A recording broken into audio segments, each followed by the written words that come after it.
माजी केंद्रीय मंत्री सुशीलकुमार शिंदे लोकसभेसंदर्भात आपण चर्चा करणार आहोत. काय मत आहे त्यांचं आपण जाणून घेऊया.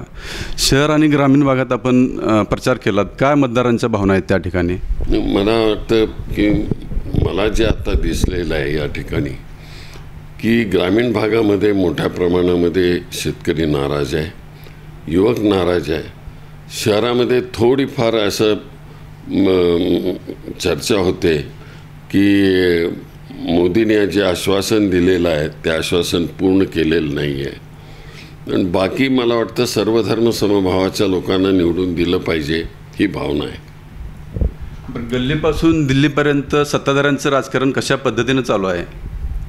नाही, आता हे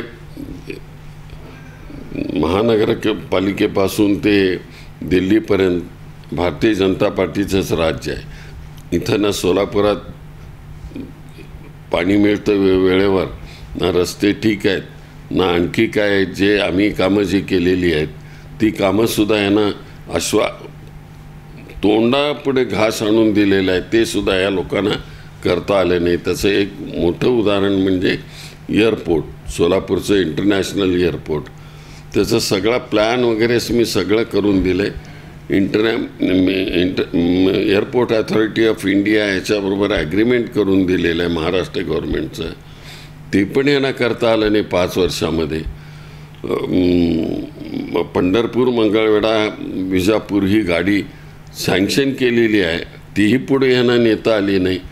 अशा तऱ्हेने निष्क्रिय अशा प्रकारची ही भूमिका भारतीय जनता पार्टीने घेतलेली आहे. त्यामुळं लोक नाराज आहेत खूप.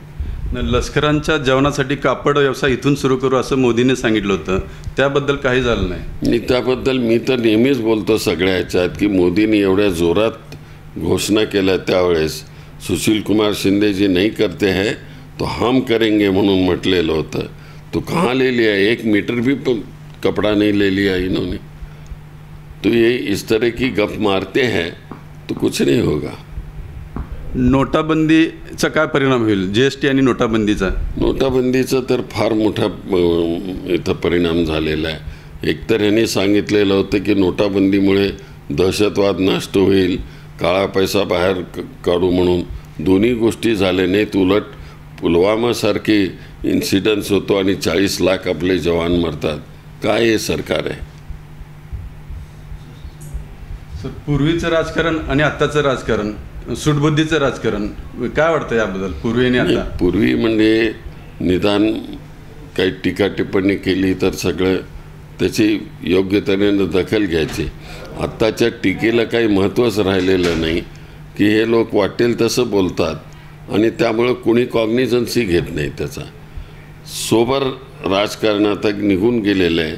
ॲग्रेसिव्ह राजकारण समाजामध्ये चाललेलं आहे. हे जास्त दिवस टिकणार नाही. राज ठाकरेंची जाहीर सभा राज्यात होत आहे, त्याचा फायदा काँग्रेसला आणि भाजपला फटका बसेल असं वाटतं का?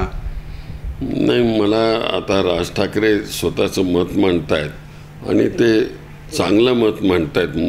मोदींनी कशी फसवेगिरी केली ह्या देशामध्ये याविषयी त्यांचं मत फार स्पष्टीकरण फारच चांगलं आहे. काँग्रेसनं कोणते विकास कामं घेऊन मतदारापर्यंत जात आहात? नाही, काँग्रेसच्या मतदारांच्या पुढे एक माझ्या कॉन्स्टिट्युएन्सीचा मुख्य मुद्दा जर असेल तर पिण्याच्या पाण्याचा जो प्रश्न होता, मी जो सुरुवातीला 85-87मध्ये 110 किलोमीटरवरून इथं आणलं पाणी, ते जर आणलं नसतं तर आज काय स्थिती झाली असती. म्हणून त्याच्याकरता दुसरी ह्या शहराला पाणी कमी पडेल म्हणून NTPCला पाणी लागणार होतं. त्यातून पाणी डायव्हर्ट करून परत कॉर्पोरेशनला आम्ही 2 TMC पाणी मिळवून दिलं. हेही पाणी कमी पडणार आहे भविष्यामध्ये.